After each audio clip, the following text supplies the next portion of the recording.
Assalamualaikum warahmatullahi wabarakatuh. Salam sejahtera, selamat pagi, good morning. Saya nak ucapkan selamat pagi, good morning kepada semua aktivis pro-Palestin yang hadir pada pagi ini. Saya juga nak ucapkan selamat pagi kepada abang-abang polis yang mengawal keselamatan sekeliling kita ini. Saya juga nak mengucapkan good morning kepada ejen-ejen risikan daripada Amerika Syarikat yang hadir pagi ini. Ramai tuan-tuan. Tak kenapa Malaysia menjadi tujuan mengambil perhatian mereka. Mereka juga hadir pada pagi ini. Tuan-tuan dan puan, seperti mana yang kita semua tahu, as we all know, what has been happening in Gaza supposedly since the 7th of October 2023 is a genocide. And this genocide is not what we claim it to be, but what has been announced by major NGOs, including the United Nations, around the world. Tuan-tuan dan puan-puan, saya tak perlu nak menyentuh satu persatu kezaliman yang telah dilakukan oleh rejim Zionis Israel terhadap saudara-saudara kita di Gaza dan di Palestin, termasuk di tebing barat. Tetapi yang penting pada pagi ini, tuan-tuan dan puan-puan, ialah untuk menekankan bahawa kezaliman yang mereka lakukan itu tak akan boleh berlaku kalau tidak kerana sokongan padu yang mereka perolehi daripada Amerika Syarikat. Betul tidak? Sokongan macam mana, tuan-tuan dan puan? Sokongan dari segi pembekalan senjata, bom-bom yang diledakkan di atas Gaza itu, yang membunuh anak-anak kecil itu, yang ada namanya sampai Moab tu apa benda, tuan-tuan dan puan? Mother of all bombs. Satu butir peluru itu pun beratnya 2,000 kilo. Dijatuhkan atas bangunan. Bayangkanlah kalau jatuh atas bangunan Sultan Abdul Samad ini, hancur berderai. Dan ini bukan setakat bangunan saja, tetapi diledakkan ketika ada keluarga yang duduk di dalam rumah itu. Tuan-tuan sendiri pun dah nampak kan? Semua ini berlaku, tuan-tuan dan puan-puan, kerana Amerika Syarikat memberi sokongan padu kepada Israel. Selain daripada itu, selain daripada pembekalan senjata, apa yang mereka lakukan?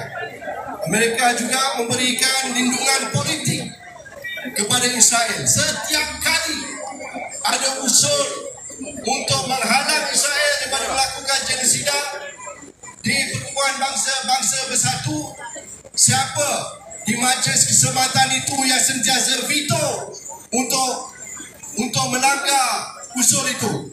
Kalau tidak, Amerika Syarikat. Betul tidak? Sokongan politik pun diberi. Kemudian duit pun diberi. Kemudian macam-macam lagi. Selain itu, media barat, media-media yang dimiliki oleh Amerika Syarikat juga menghalalkan setiap kezaliman yang dilakukan oleh rejim Zionis Israel terhadap Gaza. Tuan-tuan dan puan-puan, sekarang ini Presiden Donald Trump pula ada di Kuala Lumpur, tuan-tuan dan puan-puan. Walaupun kita dah bantah daripada awal supaya tadi jemput Naglatullah macam ini datang ke sini, datang juga, tuan-tuan dan puan-puan. Alasan dia kononnya, alasan ini daripada PMX kan? Apa PMX kata?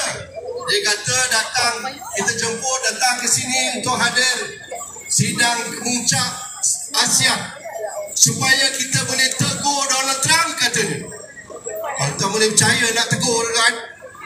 Dalam keadaan kita nak runding soal tarif, dalam keadaan kita nak merayu supaya pelaburan Amerika Syarikat datang ke Malaysia, datang ke ASEAN ini, rasa-rasanya kita boleh tegur kan?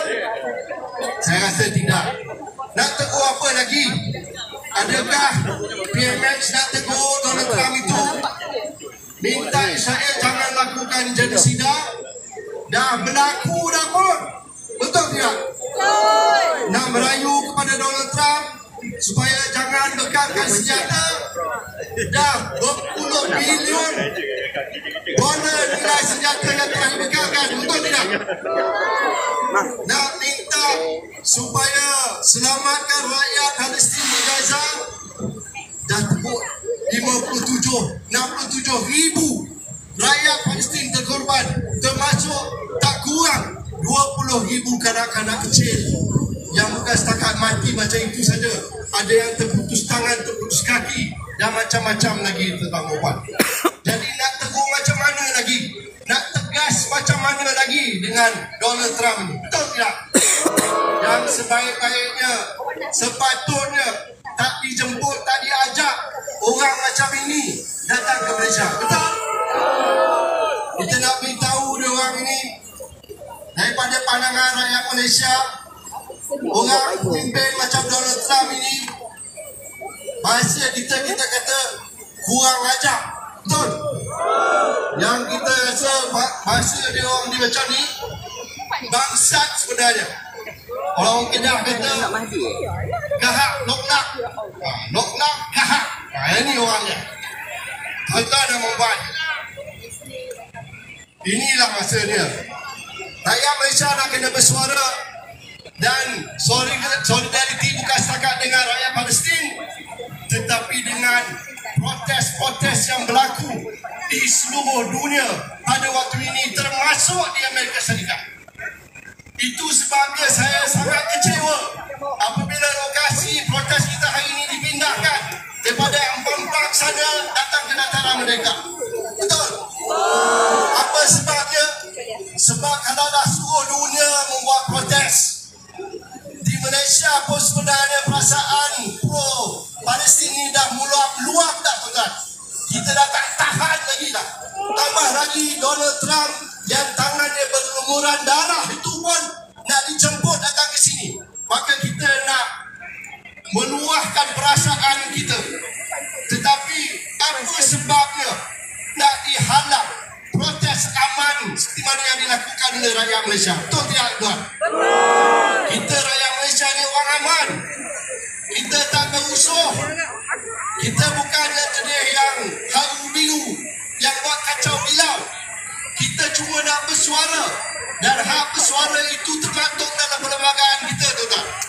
Kita ada undang-undang SOSMA yang membenarkan kita berhimpun macam ini, tuan-tuan dan puan.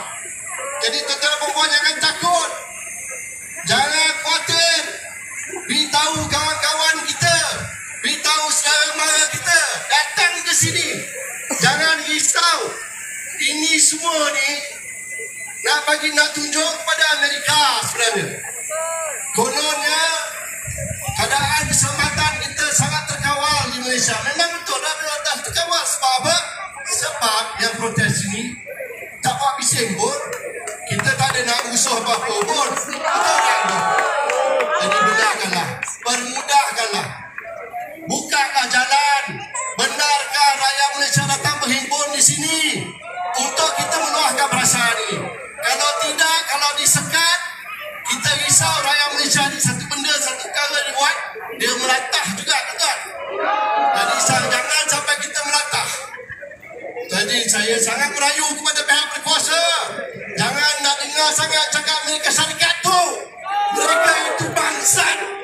Jadi benarkan kita bersuara dalam keadaan yang aman, insyaAllah semuanya akan berlangsung dengan baik. Tapi mesej sampai bahawa di Malaysia ini sentimen kita ialah free